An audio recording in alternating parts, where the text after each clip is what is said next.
I'm so grateful to be here. I can't believe that I would have, if you would have told young Todrick that I would even be in one Broadway show ever, he would have freaked out and lost his mind and played Hairspray and Aida over and over and over again on repeat. And so it does feel very surreal. It doesn't feel real, and when I walk out at the stage door, I really like to take so much time to like talk to every kid that's there, because I know what that meant to me when I was younger, and it's just very, very surreal. It feels unreal. It doesn't feel real at all to me yet. This has been my dream since I was a little girl, and so the fact that it's happening, I feel like I'm dreaming. I am waiting for someone to wake me up.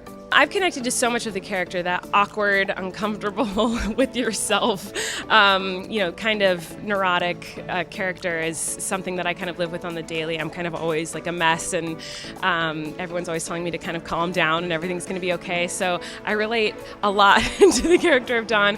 But also her song, When He Sees Me, I felt that my whole life. Like I thought as a kid, I didn't dream of growing up and getting married and having a baby. I dreamt of growing up and having a child and being a single mom, because I thought no one would want me, and the thought of being in a relationship scared me. And so I relate to that song so heavily, because even when I'm in relationships, I'm like, oh, why are they with me? They don't want to actually be with me. So that feeling of being scared of commitment and being scared of someone like really getting in there and getting into your heart and opening up to them, I relate to that very heavily. Well, this is the crazy thing about Ogie, is that I feel like Ogie is my spirit animal. I have been known to do some very Ogie-esque things to potential candidates of love.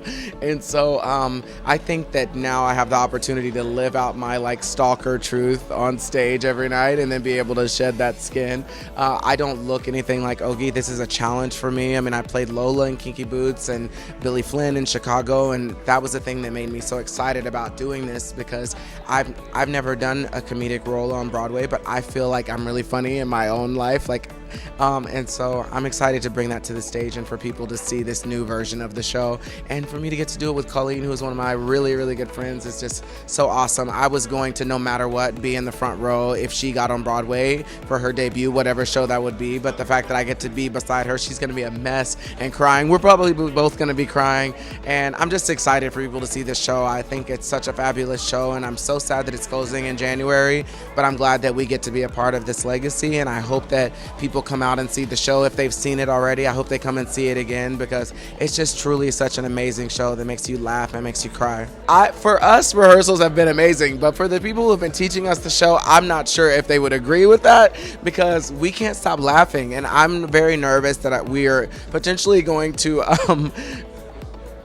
bust out laughing on stage, because we just have so many inside jokes between the two of us. It's difficult for us to not laugh in real life. I can't even stop smiling right now. Yeah, rehearsals have been really fun, but Todrick and I know each other so well, and we're such good friends that like he's so funny and he just makes me laugh, so I feel like I'm constantly apologizing. Like, I'm sorry, he made me laugh because he said this and then he said this, and I try to explain our inside jokes, and then we just look unprofessional in moments. I feel like I've been very professional, but there are a few moments where Todrick has made me laugh, and I feel like that's probably going to happen on stage too. For my first bow, I'm really not, honestly, in my heart of hearts, not thinking about my first bow, because I'm just so excited for Colleen. This is her Broadway debut. I know this is something that she's wanted for a long time. She has been a musical theater super fan for a while. She moved to New York and auditioned, and for me to get to be on stage and share this moment with her is like better than any bow that I can have. I'm just gonna be excited to get my bow over with so I can like relish in her moment, because this is such a huge,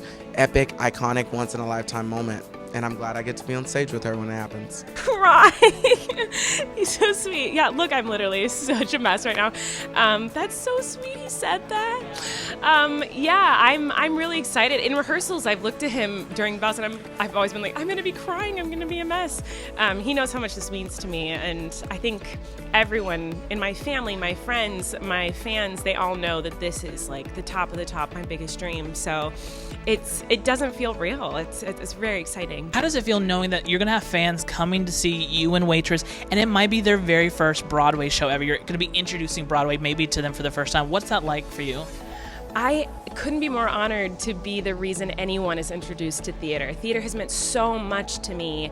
I can't express that enough in words, how much theater's meant to me my whole life. It's gotten me through my roughest times and my best times. I mean, every emotion I have learned how to feel because of theater. And that sounds dramatic, but I'm a theater kid. So I'm so excited to be able to introduce that to other people and let them feel the magic of theater and let them feel those feelings deeper than they ever could because of live performance. I couldn't be more excited to introduce that to people.